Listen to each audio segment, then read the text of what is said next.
So recently, it seems like there's been a surge of people posting some of the original Minecraft music to YouTube. If you've ever been into Minecraft, they're the type of videos that will just pop into your recommended section and you think to yourself, wow, I have not heard this song in years. So you click on it and you're immediately driving down memory lane inside of the luxury car known as nostalgia.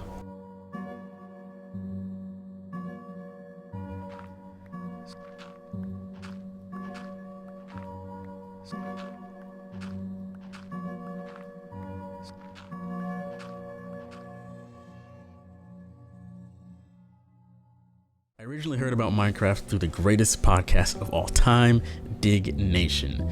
Alex had mentioned it with the premise of the game being that you build and explore during the day and then bunker down and try and survive the night when the monsters come out. Now, just from that short explanation alone, I was highly interested. I immediately started looking up gameplay videos on YouTube and I was hooked right off the rip. I had never seen a game like this before and it completely fascinated my 15-year-old brain. It was all I could think about in school, at home, out and about. Hell, I knew how to craft all the basic tools just off of watching YouTube videos. I hadn't even played the game yet. So maybe a week after first hearing about it, I knew it was time to actually play the damn game. However, I had the pockets of a 15-year-old, meaning that they were empty. So I went about doing what a lot of 15-year-olds end up doing, trying to download the game for free, which eventually I did on our old 2008 iMac, and I loaded into a world for the first time, and the rest was Minecraft history.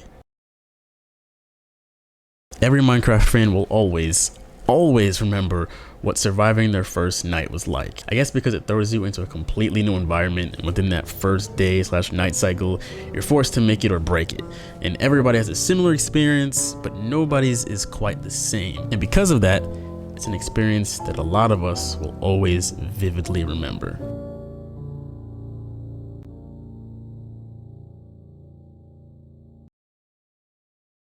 Now, to speed things up a bit, no, I'm not going to go through every last Minecraft memory that's bouncing around in my head. I played Minecraft on that iMac for a couple hours just about every single day. I'd get home from school a little after 2 o'clock, play Minecraft until right before my mom would get home from work around 4:30 or 5, and then do my homework. I would build my house, go out exploring, get lost, and not be able to find my way back to said house, end up building a new one, rinse and repeat. And that was how I happily played Minecraft for almost all of 2010.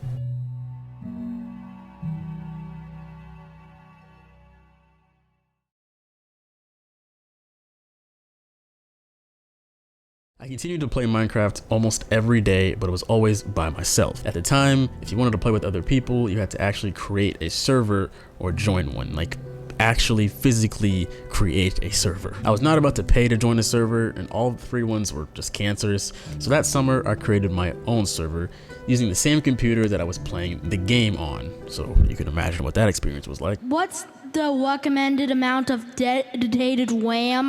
Dedicated RAM to a server. Which made playing on my server a very tedious process, to say the least. I could only have a few people at a time on my server, but that worked out perfectly because initially the only people joining my server were people from YouTube.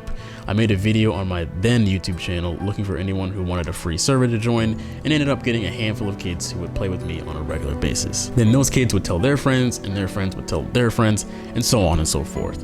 So there was always a consistent stream of people coming through my server, and we always had a good time. Everybody was just hanging out, nobody was acting crazy, it was just a tiny, chill server. Now, one of the people that eventually came through my server that summer was a kid named Boris. Boris was around my same age, except he was from the UK. 99% of the time, everybody in the server would just type in the game chat to talk to each other, but Boris and I would talk on Skype while we played. We got to know each other pretty well and became really good friends that summer. I remember him teaching me about British culture and me teaching him about American culture. And he'd had friends come over to his house and they were always stoked because they got to play Minecraft with an American. Boris and I had a blast that summer playing Minecraft, but all good things must come to an end, and eventually summer ended and we both went back to school, so our Minecraft schedule just didn't match up anymore. And then eventually things just fizzled out. I haven't talked to Boris since that year. As you can imagine, I don't have the same Skype account from almost 10 years ago. But in the strange event that he ends up seeing this video, hope everything's been alright with you, man.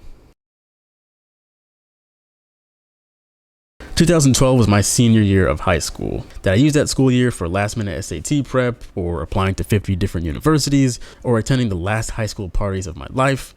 Absolutely not. I still spent almost every day playing Minecraft in my cozy solo worlds, but that spring is when things started to change with Minecraft. The rumors had come true. Minecraft launched on the Xbox 360. This was a huge deal at the time because up until then, the only way you could play Minecraft was on a computer. I mean, now you can play it on literally anything, so who cares? But at the time, me and my friends were super hyped because we could finally play together in a non-jank way. The person I played with the most though was my cousin Evan. We installed the game on our Xboxes the day it was released, started our own world together, and had a blast. Evan was around 10 years old at the time and had never played Minecraft up until that point, so you could imagine the joy of a 10-year-old playing Minecraft for the very first time. But the two of us played all the time. If we weren't playing Call of Duty Zombies with our other cousin Jarrett, we were playing Minecraft. So all throughout that spring and then into the summer, we played a ton of Minecraft together. It was kind of crazy now in hindsight because it was almost like a way of seeing Evan grow up right there through Minecraft.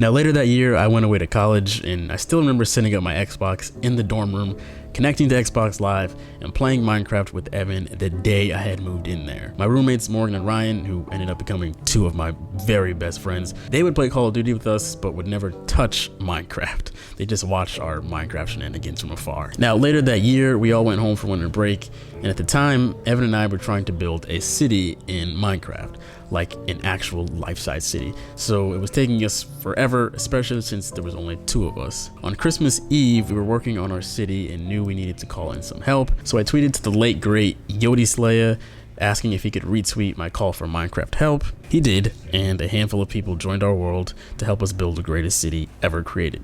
Now, one of the people that joined was a kid named Sean. At the end of the day, we all wished each other a Merry Christmas and then went our separate ways, but Sean was the one kid who came back to play with us the next day, and then the next day, and the next day after that, and so on and so forth.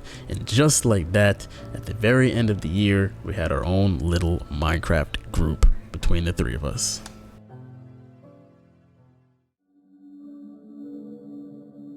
Now after winter break was over, I was back on campus, and the three of us would still play Minecraft every weekend. But at this point, we were playing more Call of Duty than we were Minecraft. I mean, after playing it for a year, 3 years for me, it could become a bit boring, so Call of Duty was a nice fast-paced change at the time. And everyone played Call of Duty, so Morgan and Ryan would join us, and the five of us would be squatted up on Call of Duty, so all of us preferred that over, boring Minecraft again. But at the end of the night, we would wind down with some Minecraft, and Morgan and Ryan would actually join in from time to time. And that's kind of how it went for the rest of the year. We started playing other games, and Minecraft just faded into the background as we played it less and less. Anytime we all got online, the last thing we'd want to play is Minecraft. We were completely just worn out from it. Minecraft had lost its magic to us.